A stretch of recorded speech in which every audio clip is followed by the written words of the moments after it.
तो यहाँ पर कहीं ना कहीं जो आम नागरिक है उनका भरोसा यहाँ पर उठता है। शायद यही कारण है कि न्यायपालिका को लेकर लोगों को अब यहाँ कटाक्ष करते रहते हैं। प्रियंका गांधी वाड्रा ने कटाक्ष किया और अब जनता भी देख रही कि आखिर क्यों सुनवाई नहीं होती,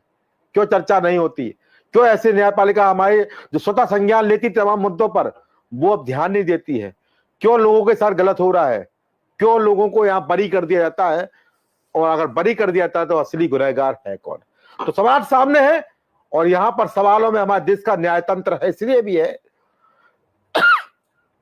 क्योंकि अगर न्यायपालिका भी अगर यहाँ पर कहीं ना कहीं प्रभावित होगी, भ्रमित होगी, या उसका काम भी यहाँ पर कहीं ना कहीं डिगमगाएगा,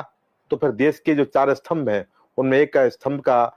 ढीला होना या कमजोर होना कहीं ना कहीं हमारे देश के लोकतंत्र के लिए बड़ा ही नुकसानदेह है। तो इसी महत्वपूर्ण चर्चा है हमारे साथ मेहमान जुड़ चुके हैं, आप सबको रूबरू करा दूं। आज की महत्वपूर्ण चर्चा में हमारे साथ भारतीय जनता पार्टी से आशीष तिवारी अपना पत्र रखेंगे, समाजवादी पार्टी से हमारे साथ आरिफ हबीब इस महत्वपूर्ण चर्चा में अपनी राय देंगे, हमारे साथ आम आदमी पार्टी से जनक प्रसाद इस महत्वपूर्ण चर्चा में अपनी राय देंगे, हमारे साथ यामिन कादरी है कांग्रेस पार्टी से इस महत्वपूर्ण चर्चा में अपनी राय देंगे, हमारे साथ सुनील त्रिपाठी जी वरिष्ठ पत्रकार हैं इस महत्वपूर्ण चर्चा में अपनी राय देंगे, और हमारे साथ